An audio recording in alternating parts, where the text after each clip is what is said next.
지금 발생하는 폐기물의 절반 정도를 10년 안에 줄이려면은 이건 시민들이 열심히 뭐 분리수거하고 재활용률 높이고 이렇게 해서 되는 게 아니라 산업 단계에서부터 폐기물을 덜 발생할 수밖에 없도록 일회용품이라든지 포장에 대한 규제도 상당히 강해져야 되거든요. 맞아요. 그래서 어떻게 실제 책임에 맞도록 실행하게 만들 것인가에 대한 논의도 더 많이 해야 된다고 생각하고요.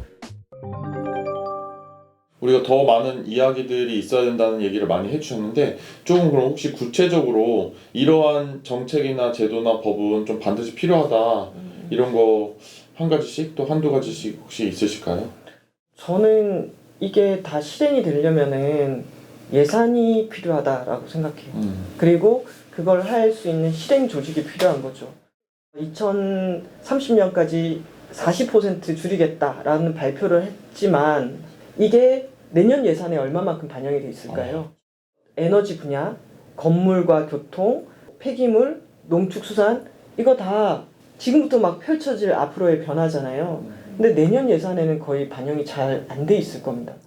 그러면 이미 10년 동안의 계획 중에 한 2년 정도가 시간이 가는 거고 결국 다음 정부가 들어서서 다음 정부가 이 문제에 대해서 인식하는 만큼 행정 조직을 개편하고 예산을 편성해서 실제 우리가 본격적으로 행동에 들어가는 것은 내년이 아니라 내후년이 될 수도 있어요.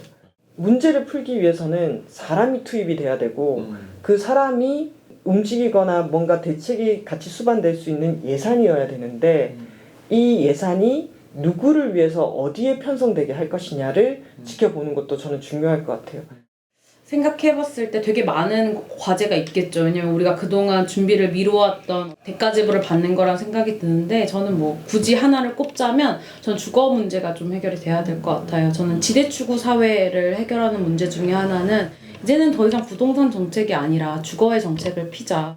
사람들이 삶을 충전하는 공간이 사실 주거 공간인데 이 위기를 함께 대응해 나갈 수 있는 전략들이 필요하다라는 거를 저는 인식하는 공간이 가장 처음엔 집일 것 같아요. 그래서 저는 이 주거 공간들을 어떻게 더욱더 탄소 중립 사회에 걸맞는 공간 혹은 내 집에서 내가 쓸 에너지를 어떻게 구성하고 만들어갈 수 있는 공간 또한 순환할 수 있는 공간으로 만들어갈 것인가에 대한 고민들을 집에서 할 수 있어야 된다고 생각해서 지금 정부 정치권들이 가장 중요하게 보아야 할 점들이 지금 이 주거 문제 어떻게 해결하고 이 주거권들에 대한 정책들을 어떻게 변화시켜 나갈 것인가에 대한 고민 없이는 최초의 문제부터 해결하기 어렵다라는 생각이 저는 좀 듭니다. 우리 예산에 대한 문제, 이제 주거 문제를 가장 중요하게 또 꼽아주셨는데 여러 다른 중요한 문제들 중에서도 사실 그러면 이곳에 우리 개개인들이 참여할 수 있는 방식이 궁금하실 것 같아요. 저는 정치인들이 답하게 만들어야 된다라고 생각해요. 기후위기에 대해서 어떤 입장을 갖고 있느냐, 그리고 지금 현재 감축 목표를 달성하기 위해서는 무엇을 해야 하느냐, 그리고 현재 감축 목표가 불평등하게 책임을 지우고 있는 것에 대해서 어떻게 고칠 거냐. 지금이 다음 대선과 지방선거를 앞두고 시민들의 목소리를 가장 듣는 척이라도 하는 이 시기이기 때문에 질문을 던지고 응답하게 해야 되고 그 응답을 통해서 저희가 확인할 수 있어야 된다라는 생각이 듭니다. 사실 우리가 지금 직면하고 있는 게 기후위기뿐만 아니라 주거에 대한 문제라든지 불평등에 대한 문제라든지 고용에 대한 문제라든지 여러 가지가 있잖아요. 그러면 언론이 관심사대로 대선의 쟁점을 만들어가는 게 아니라 우리가 묻고 싶고 우리가 바라는 미래에 대한 질문들을 연결시켜서 거기에 후보자들이 답할 수 있도록 하는 장을 만들어내는 게 저는 정말 중요하다고 생각해요. 들어야지 판단할 수 있잖아요. 그래서 응답하게 만드는 그 과정을 우리가 남은 시간 동안 잘 설계를 해야겠다라는 생각이 듭니다. 저도 너무 동의하고 그러니까 좋은 질문을 만드는 게 저는 좋은 시민의 책무라는 생각도 들어요. 그랬을 때 녹색적인 가치라든지 혹은 노동의 가치라든지 이런 것들을 마음껏 이야기하고 터놓고 질문하고 정치권을 압박하고 대답하라고 요구하고 이런 것들이 가능한데 이런 것들이 해결되지 못하는 어떤 관행 속에서 시민들은 그냥 언론이 던져주는 어떤 이야기 혹은 큰 정당 두 곳에서 싸우고 있는 네거티브 같은 이야기들만 바라보니까 맞아요. 훨씬 더 답답하고 내 삶과 대장동 물론 연관이 있죠. 하지만 얼마나 연관이 있는지에 대해서 말해주지 않는 거예요. 그러니까 이런 분위기들을 어떻게 하면 우리가 돌파하면서 새로운 정치를 이야기할 수 있을 것인가에 대해서 자주 이야기하는 것이 중요하지 않을까 싶습니다. 혹시 이 10년 후의 삶을 긍정적인 시나리오와 부정적인 시나리오로 전개됐을 때 두 분 어떻게 예상하시는지? 저는 감축 목표대로 가야 된다라는 목소리가 점점 더 커졌으면 하는 바람이 있고, 이번 대선 이후 지선의 결과 저는 사실 그게 굉장히 큰 역할일 것 같아요. 네. 그러니까 이렇게 감축 목표를 세워놓고 정말 1cm도 움직이지 않을 정치가 펼쳐진다면 안 되겠죠. 그렇다면 더 많은 시민들이 일어날 것이라고 생각합니다. 분노가 좋은 기제가 돼서 세상을 바꾸는 데도 쓰이지만 사실 서로를 더욱더 믿지 못하게 만드는 역할을 한다고 생각해요. 그래서 시민들이 너무 분노하지 않는 세상을 만드는 게 저는 정치가 할 역할이라고 보고 이 분노감을 줄이기 위해서 정치인들이 움직여야 된다고 생각합니다. 기후 우울증이라는 게 더 확산이 될 것 같아요. 인간이 만든 기후 위기 속에서 앞으로 30년 사이에 우리의 시스템을 완전히 바꾸지 않으면은 파국이다. 이런 메시지가 간 거고, 그러면서 우리 사회가 워낙 기득권으로 형성된 사회에서 있기 때문에 예를 들면은 기후위기 대응을 위해서는 에너지 전환을 해야 되는데 에너지 전환에 있어서도 기존의 틀에서 이익 얻고 있는 사람들은 전환을 싫어해요. 그렇기 때문에 여전히 석탄 발전소 해야 돼, 가스 발전이 대안이야, 이런 얘기들이 있는 거겠죠. 그러면 우리는 이 기득권의 싸움을 조정하지 못한 채 사실 우리는 코끼리만큼의 큰 사회 전환을 만들어야 되는데 코끼리 다리를 붙들고 거기서 이거야 저거야 이렇게 싸우다가 시간이 가겠죠. 시간이 가면 이제 재난도 강해지고 그에 따른 피해의 양상도 드러나기 때문에 사람들의 이 우울증, 답답함 이런 것들이 더 강하게 작동을 하게 될 거고 그 속에서 많은 사람들이 피해를 입는 상황으로 갈 것 같아요.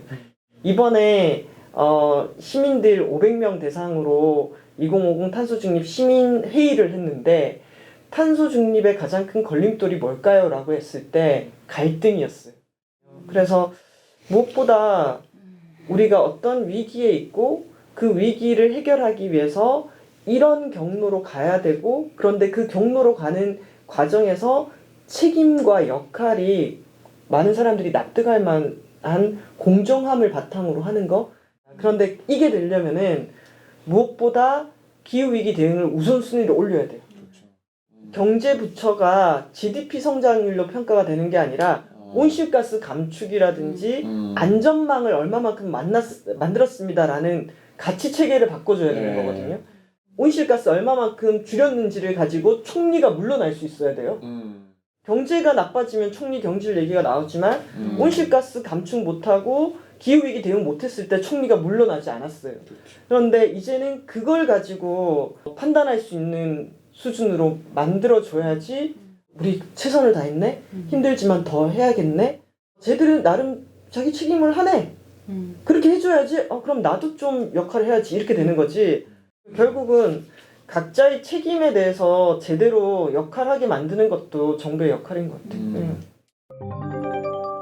인간의 다양성과 인권 이런 주제로 한국다양성연구소는 많이 이야기를 전하고 있고 다양성이 단순히 이제 여러 가지가 아니라 권력 관계의 문제 그리고 이 다양한 정체성마다 발생하는 권력의 교차성 이런 이야기를 하고 있는데 기후위기도 굉장히 권력에 대한 문제에서 기인했다고 생각을 하면서 다양성과 밀접한 관계가 있다고 생각하는데요. 두 분에게도 다양성과 기후위기의 연관성이라든지 혹은 우리가 다양한 정체성을 함께 생각하면서 평등한 사회, 모두의 안전과 생존이 보장되는 사회를 만들어야 하는 이유를 한번 여쭤보고 마무리를 하고 싶습니다.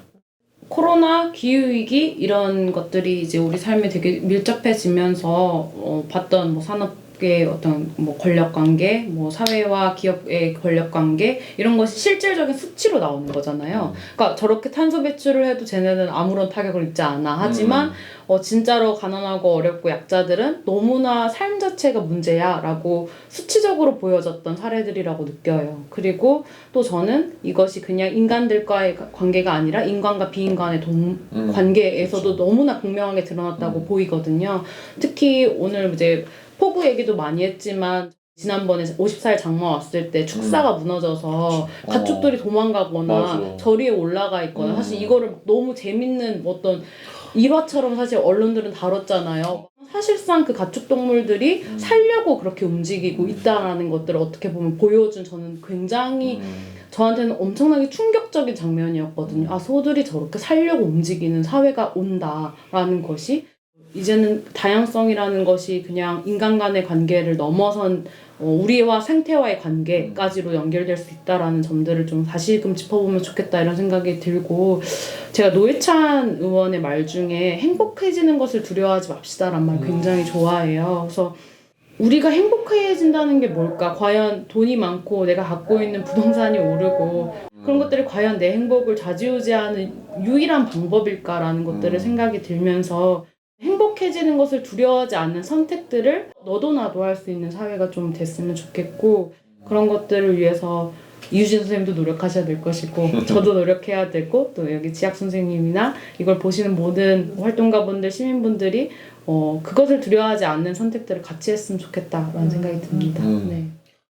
저는 우리의 시스템이 상당히 효율과 생산성 중심으로 경쟁 체계에서 계속 막 살아왔던 것 같아요. 그리고 그렇게 경쟁 체계에 적합한 삶에 대한 전형 같은 것들을 만들어내면서 누가 얘기하지 않아도 생산성이 높은 거는 좋은 거, 그리고 생산성이 떨어지는 거는 이건 아니야. 이렇게 잣대가 되어 왔던 것 같은데요.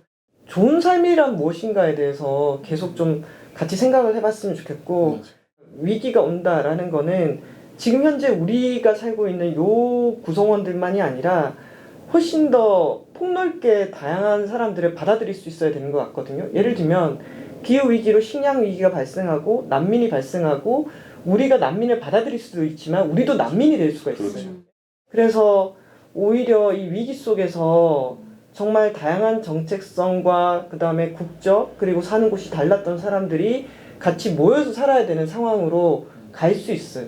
그렇기 때문에 저는 다양한 사람들의 세계를 같이 이해하고 살기 위한 준비 이런 것들을 해야 된다라는 생각이 들고요. 하나의 종으로서 인간이 다양한 생물들과 같이 살아가기 위해서는 인간의 파괴적인 행위를 좀 멈춰야 된다라고 생각해요. 네, 맞습니다. 그래서 차별, 배제, 폭력이 줄어들고 더 평등하게 안전하게 서로가 공존할 수 있는 세상을 말하는 것이 다양성과 인권이기 때문에 또 인간을 넘어서 모든 생명과 함께 공존해야 되는 시기이기 때문에 정말 이 기후위기와 다양성 뗄래야 뗄 수 없는 관계인 것 같고 더 많이 이야기해야 되고 강력히 실천해야 되는 시기가 이제 왔다라는 생각이 들고 두 분이 말씀해주신 좀 긍정적인 시나리오로 이제 갈 수 있는 그런 결단의 순간이 왔기 때문에 그런 세상 한번 만들어 봤으면 좋겠습니다. 두 분 오늘 감사합니다. 이야기 나누셔서. 고맙습니다. 감사합니다. 감사합니다. 수고하셨습니다.